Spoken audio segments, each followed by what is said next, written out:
नमस्कार दोस्तों। देखिए फाइनली इनएविटेबल चीज़ को टाला नहीं जा सका और आज यहाँ पे फाइनली जो है करेक्शन देखने को मिला, मैसिव करेक्शन देखने को मिला। एक हफ्ते से पिछले ऐसे संकेत मिल रहे थे कि मार्केट काफ़ी ओवरबॉट है। मार्केट मतलब मैं सिर्फ बात करूंगा स्मॉल कैप और मिड कैप की जो ब्रॉडर इंडिसेस हैं। लार्ज कैप में ऐसा कुछ खास नहीं देखने को मिला। तो ये इनका जो रनअप था कहीं ना कहीं अब डरावना हो गया था। लोग डर रहे थे। हालांकि मेजॉरिटी लोग, अगर बात करें रिटेल इन्वेस्टर की, तो वो अभी भी एक्साइटेड था आज के दिन के पहले कि ये सब तो बढ़ते ही रहते हैं। ऐसा उनकी सोच थी कि ये हमेशा बढ़ते रहेंगे। लेकिन कहीं ना कहीं जो पुराना प्लेयर है, एक्सपीरियंस प्लेयर है, उसे बैक ऑफ द माइंड में था कि इस तरह नहीं होता है, करेक्शन आना यहाँ पे ड्यू है और वो आएगा। तो आज फाइनली वो दिन रहा जहाँ पे आप देख सकते हैं स्मॉल कैप इंडेक्स जो है 4% टूटा, मिड कैप इंडेक्स 3% टूटा, लार्ज कैप इंडेक्स जो है यानी निफ्टी जो है बिल्कुल फ्लैट बंद हुआ। तो जिनका इन्वेस्टमेंट लार्ज कैप्स में है वो उनका पोर्टफोलियो तो ज़्यादा ऊपर नीचे नहीं हुआ, लेकिन जिनका portfolio mid cap small cap stock से बना हुआ है उनका पोर्टफोलियो यहाँ पे ये इंडिसीज में आपको ये फॉल देखने को मिल रही है 4 और 3%। तो पोर्टफोलियो जानते हैं 5 से 6-7% के फॉल्स यहाँ पे देखने को मिल रहे हैं। तो यहाँ पे बिल्कुल कोई नई बात नहीं है कि अगर इंडेक्स इतना गिर रहा है तो पोर्टफोलियो इतना गिरना ही चाहिए, और गिरता भी है। तो इसलिए घबराने की ज़रूरत है नहीं। अगर आप डेफिनेटली अगर मार्केट में इन सारी कंपनियों स्मॉल कैप और मिड कैप से अपने पोर्टफोलियो को बनाए हैं तो आपका यहाँ पे रिटर्न भी मैं उम्मीद करता हूँ अच्छा होगा। अगर अच्छा नहीं है, उसके बावजूद गिरावट देखने को मिल रही है आपके पोर्टफोलियो में, मतलब इनसे ज़्यादा इंडिसेस से, तो फिर कहीं ना कहीं सोचने की ज़रूरत है आपको कि कहाँ गलती हो रही है स्टॉक सिलेक्शन में। तो एक बार हम चार्ट देखते हैं। और जो कहावत है कि मार्केट जब बढ़ता है तो ऐसे सीढ़ियों में बढ़ता है, स्टेप बाय स्टेप, लेकिन जब गिरावट होती है तो बिल्कुल लिफ्ट से नीचे आता है। लिफ्ट क्योंकि आपको मालूम होगा जल्दी नीचे आता है, सीढ़ियों से अगर आप चढ़ते हो तो टाइम लगता है। तो ये जो कहावत है आज बिल्कुल मार्केट ने प्रूव कर दिया। स्मॉल कैप इंडेक्स को मैं आपको यहाँ पे चार्ट दिखाने वाला हूँ। ये देखिए चार्ट, और ये आज का कैंडल यहाँ पे देखिए ज़रा, इसको जूम करते हैं। आज यहाँ पे 4% की फॉल देखने को मिली। तो स्टेप बाय स्टेप मार्केट यहाँ पे ऊपर जा रहा था। यहाँ पे देख सकते हैं ज़्यादा बड़ा मूवमेंट नहीं था, कभी 0.5% ऊपर, कभी 0.6% ऊपर, कभी 0.7। तो इस तरह के मूवमेंट से ये ऊपर धीरे धीरे जा रहा था। तो आप कह सकते हैं स्टेप बाय स्टेप यहाँ पे इस तरह का मूवमेंट था। लेकिन आज के दिन पूरी तरीके से लिफ्ट के थ्रू ये नीचे आया है।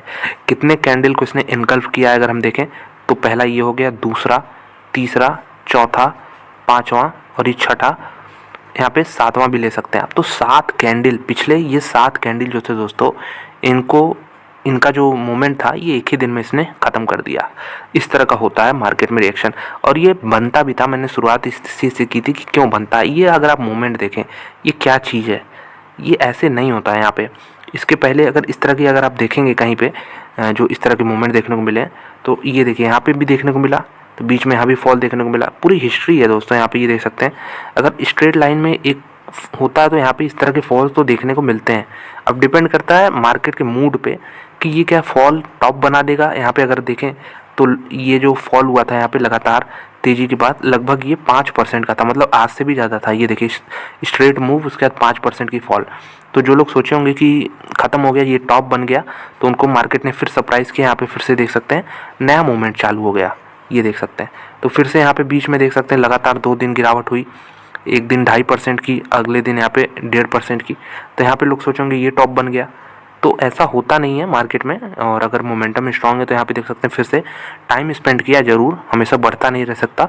टाइम स्पेंड किया, फिर ब्रेकआउट देके फिर ऊपर बढ़ा, फिर यहाँ पे देख सकते हैं बड़ा फॉल। तो इस तरह के मोमेंट हमें देखने को मिल जाते हैं।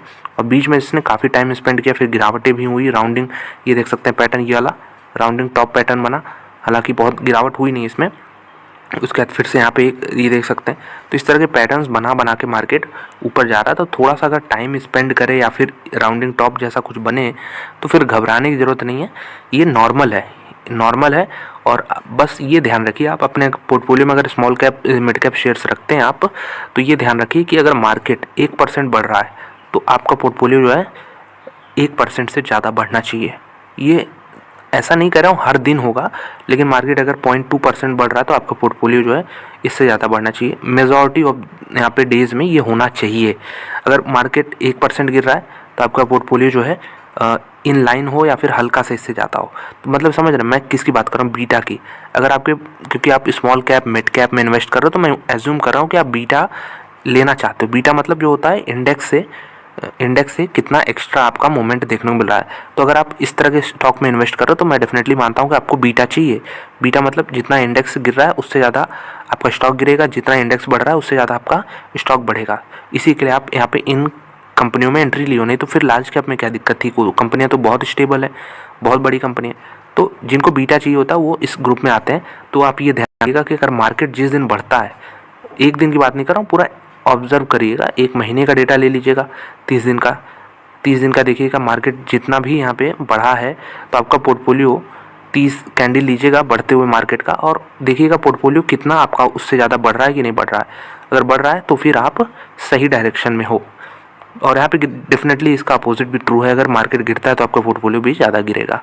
लेकिन अब कई लोग ऐसे होते हैं कि मार्केट 1% बढ़ रहा है तो उनका पोर्टफोलियो जो है 0.5% बढ़ेगा, मार्केट 1% गिर रहा है तो उनका पोर्टफोलियो जो है 1.5% गिरेगा। तो इस कैटेगरी में नहीं आना है, बताने का मेरा मतलब यही है कि इस कैटेगरी में नहीं आना है। इसमें ऐसे स्टॉक्स आप चुन लेते हो जिनका कोई फंडामेंटल नहीं है, जिनका कोई बेस नहीं है, बिजनेस में दम नहीं बचा है, ये हम कह सकते हैं ऐसे स्टॉक्स को मत चुनिए। ग्रोथ कंपनी के साथ जाइए, भले थोड़ा सा महंगा खरीदना पड़े लेकिन आपको वही फ़ायदा यहाँ पे करा सकते हैं। और ग्रोथ के साथ जाने का मतलब ये नहीं कि जो सस्ती कंपनियाँ हो गई वो कचड़ी हो गई, उसमें भी सिलेक्शन मेथड जो है काफ़ी सही होने वाला। सिलेक्शन मेथड हर जगह काम आएगा, ग्रोथ में भी। अब ग्रोथ में भी कोई हैप्पीस्ट माइंड को ऊपर खरीद के बैठा है तो वो फिर क्या कर सकता है, इंतज़ार कर सकता है। लक्ष्मी ऑर्गेनिक को कोई ऊपर खरीद के बैठा है तो इंतज़ार कर सकता है। तो ग्रोथ में भी सिलेक्शन का एक क्राइटेरिया होना चाहिए। और जो है आपके जो चीप स्टॉक्स होते हैं उसमें भी ऐसा नहीं सारे चीप अच्छे होते हैं, उसमें भी होना चाहिए। तो ये चीज़ आप चैनल पे जुड़े रहेंगे तो मैं टाइम टू टाइम यहाँ पे डिस्कस करता रहता हूँ, आपको यहाँ पे पता चलेगा। तो यही था इंडेक्स के बारे में पूरा एनालिसिस। घबराने की ज़रूरत नहीं है, मैंने हिस्ट्री दिखा दिया कि ऐसे मूवमेंट आते रहते हैं। निफ्टी की बात करें, निफ्टी ऑल टाइम हाई पे यहाँ पे आज छू के आया है, ऊपर ओपनिंग हुई है 20,110 पे, यहाँ पे देख सकते हैं, और यही हाई पॉइंट बन गया है।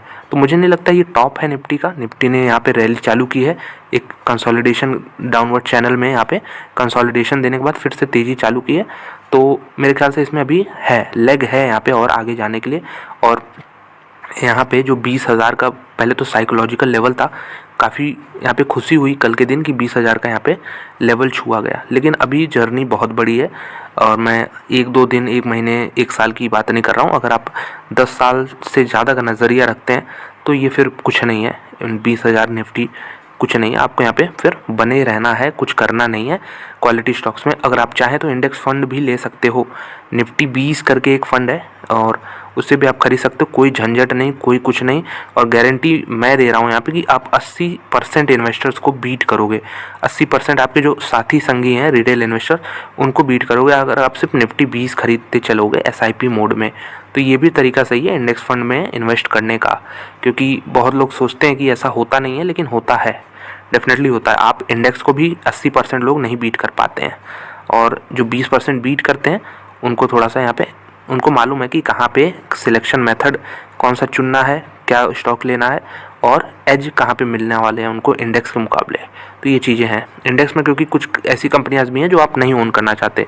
तो वो जो इन्वेस्टर्स हैं जो 20% में आते हैं उनको मालूम है कि ऐसी कंपनियों को कैसे हटाया जाए और सिलेक्टिव हो। तो वो चीज़ यहाँ पे देख सकते हैं आप किस कैटेगरी में आते हैं। अगर कोई नया इन्वेस्टर है तो मैं डेफिनेटली सजेस्ट करूँगा इंडेक्स फंड बेस्ट है। अगर कोई ओल्ड है, यहाँ पे ओल्ड मतलब इतना भी नहीं, अगर 5 साल से ज़्यादा का मार्केट में टाइम हो गया, लगभग 5 साल हो गया, तो फिर आप सिलेक्शन कर सकते हो। और मेरे ख्याल से सिलेक्शन करोगे तो डेफिनेटली 20% में आ जाओगे, इसमें कोई बहुत बड़ा डील भी नहीं है। तो ये है, मार्केट बहुत बड़े लोगों से यहाँ पे फोर्स से बना है, तो आप 20% में आराम से आ जाओगे। और मिड कैप की भी बात कर लेते हैं, तो मिड कैप में भी वही तरीका देखने को मिल रहा है। 1 2 3 4 कैंडल को इसने इनगल्फ किया है और स्मॉल कैप ने 7 को किया था। तो ये डिफरेंस है, मिड कैप कम गिरा है, 3% गिरा है, और जो स्मॉल कैप शेयर्स हैं वो यहाँ पे लगभग 4% इंडेक्स गिरा है, तो उस शेयर्स तो काफ़ी ज़्यादा गिरे हैं यहाँ पे। तो यही एनालिसिस थी, घबराने की ज़रूरत है नहीं। इस तरह के फॉल्स पहले भी आते रहे हैं और आते रहेंगे। एक इस तरह का मूवमेंट जब आता है तो कहीं ना कहीं घबराहट तो होती है। यहाँ पे पैनिक हो रहा था, अब ये इतना एक्सटेंड होने के बाद पैनिक हो रहा था कि अब तो गिरावट होगी, अब तो गिरावट होगी। और जो स्मार्ट लोग थे वो पोजीशन काट के यहाँ पे कैश में बैठ गए थे। अब कैश में बैठने का मतलब ये भी नहीं कि वो कैश में जैसे ही इन्होंने फॉल देखा बाई करना शुरू कर देंगे। कैश में भी अगर आपके पास है तो इस तरह का बेस बनना यहाँ पे देना चाहिए, यहाँ पे टाइम देना चाहिए। जैसे यहाँ पे अगर कोई गिरावट में यहाँ पे ये जैसे ये रैली हुई, इसको देखते हैं, एक रैली हुई सडन, फिर यहाँ पे गिरावट हुई लगातार, तो अगर जो यहीं पे बाई कर लिया होगा फिर उसको यहाँ पे टाइम देना पड़ा होगा, डेफिनेटली टाइम देना पड़ता है। यहाँ पे फिर देखिए कंसोलिडेशन हुआ, लंबा कंसोलिडेशन हुआ, तो यहाँ पे बहुत अच्छा खासा टाइम मिलता है। तो यही चीज़ है, आप स्ट्रक्चर को समझिए, मार्केट चार्ट्स को यहाँ पे रीड करना समझिए। तो मिलते हैं अब आपसे अगले वीडियो में। धन्यवाद। लाइक कर दीजिए वीडियो को, चैनल में सब्सक्राइब कर सकते हैं इसी तरह के और वीडियोस देखने के लिए।